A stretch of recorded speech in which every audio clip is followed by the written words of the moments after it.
right, if you've already seen part two, you've seen part one of the tutorial where we showed you how to add that basic animation. Now we're going to show you how to create that template in the covering, if you will, in Photoshop. So we're going to go ahead and create that here, and it's actually fairly simple. It took me a little bit of a workaround to figure out how to do it, but I think this is one of the best solutions to do unless you want to build it in PowerPoint. Okay, so first of all, I'm going to just create a new slide. And I'm going to keep this blank. Now what I'm going to do with this is I'm going to go File, Save As, and we're going to go ahead and call this, save it as a PNG file. And I'm going to call this template.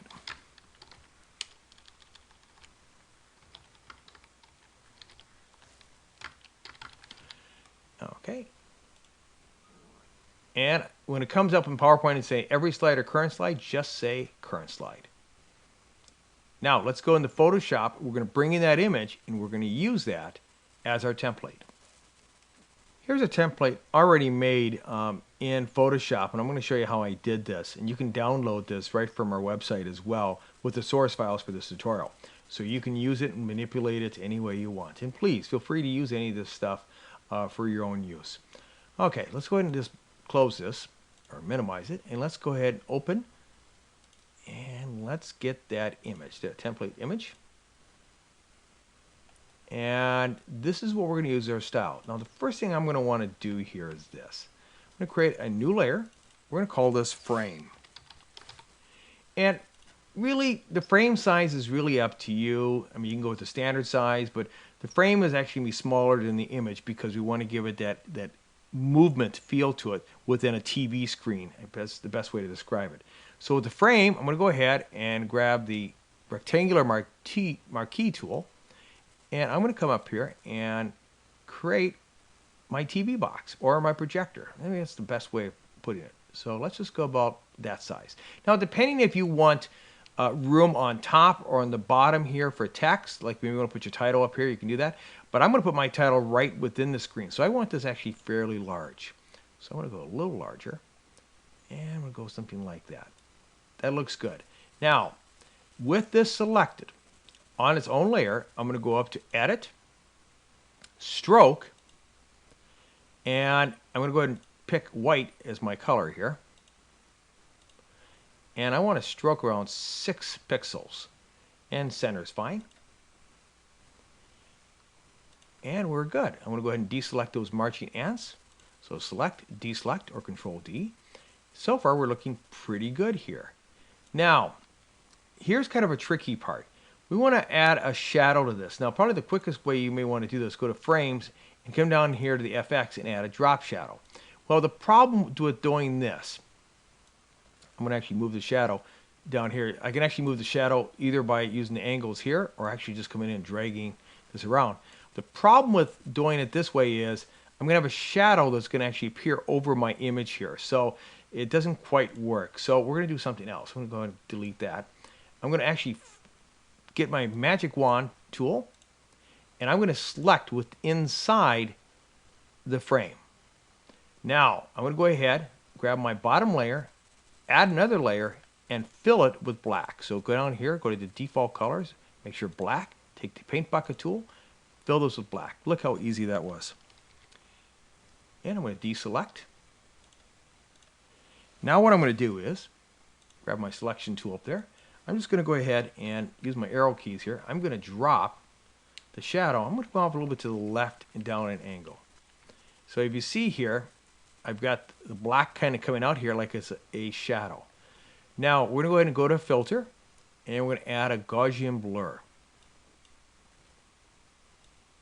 And 6.5 works for me. And now I'm going to drop the opacity of that to maybe about 37.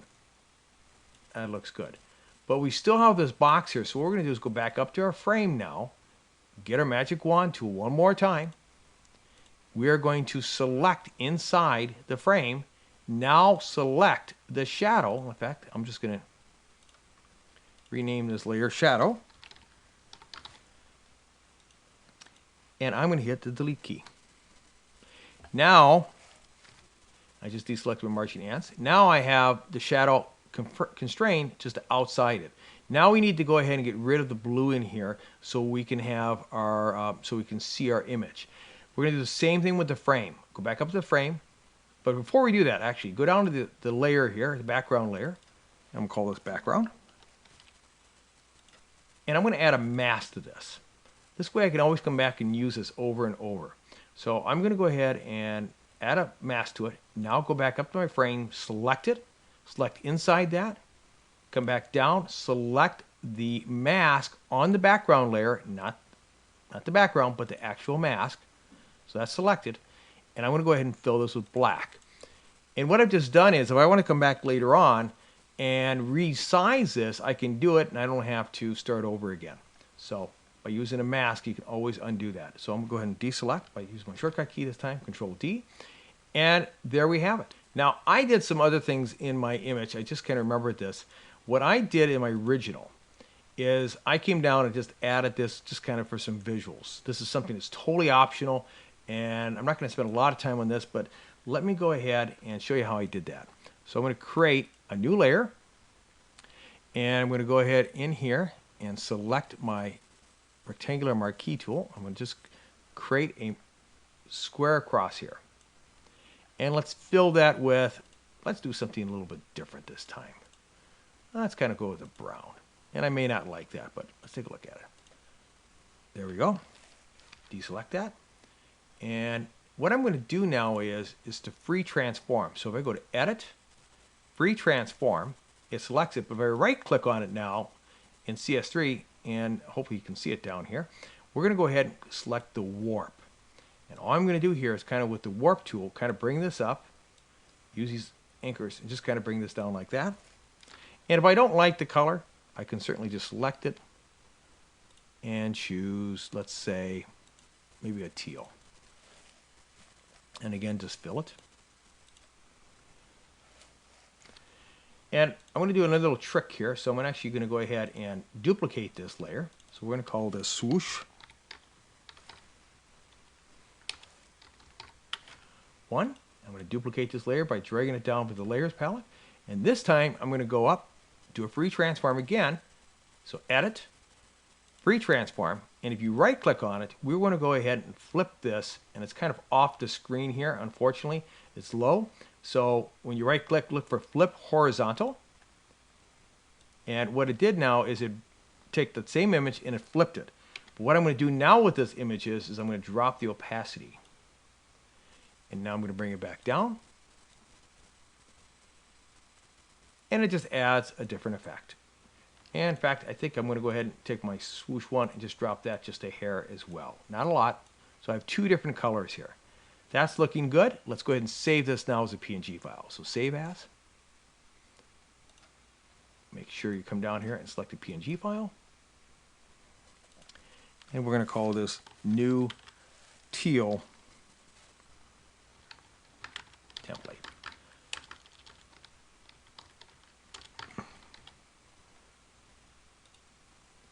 And there it is.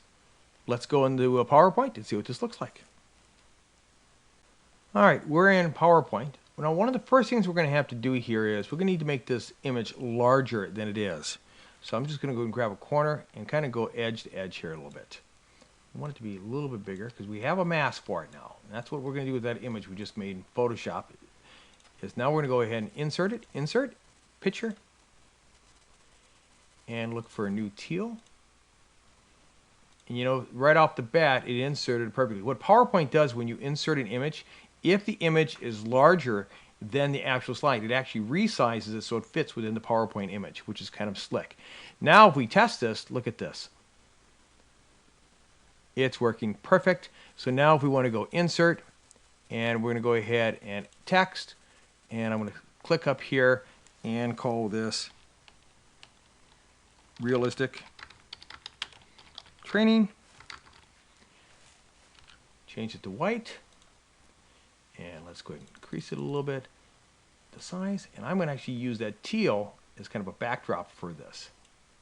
So now And maybe I even want to add a drop shadow to that, so we'll do that as well. And now, actually, I may like this a little bit over here. Yeah, that works for me. Anyway, you kind of get the idea of how we did this. And you can play with this, and you can do a lot of different things. And of course, you can change the colors of this within Photoshop. So I hope you really enjoyed this tutorial. Now, the fact of the matter is, this took a little time to set up.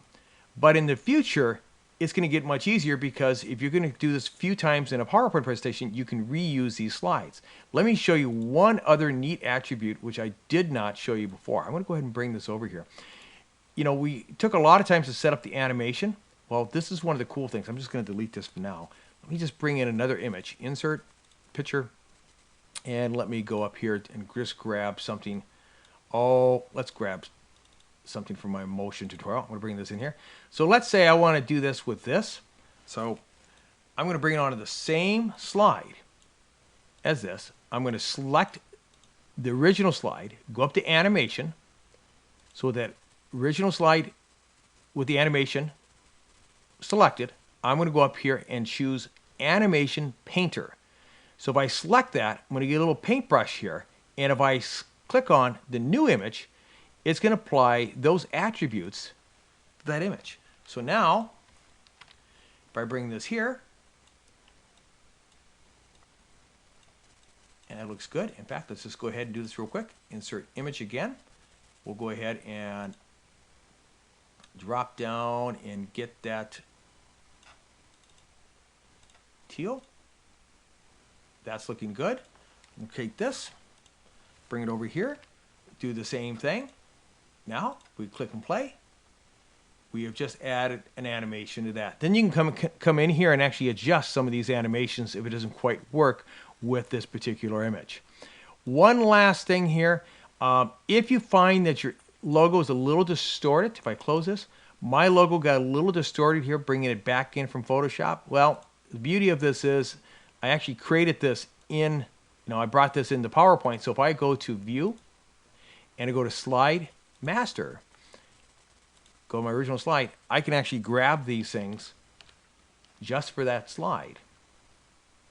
Close this. And bring it in here and just place it up here if I need to do that. If you find any distortion in your image, bring it back in. Well, there you go. So pretty slick. Again, it's just something slightly different than bringing in a photo and doing your standard animation. Here's something that just kind of has a nice, subtle animation that adds a nice professional look to your presentation. Well, I hope you enjoyed this tutorial. And as always, if you have any comments, suggestions, or you want to see something, please let us know, and we'll see what we can do about it. Until the next time, hope you always find unique ways to make your presentation more editable. Take care.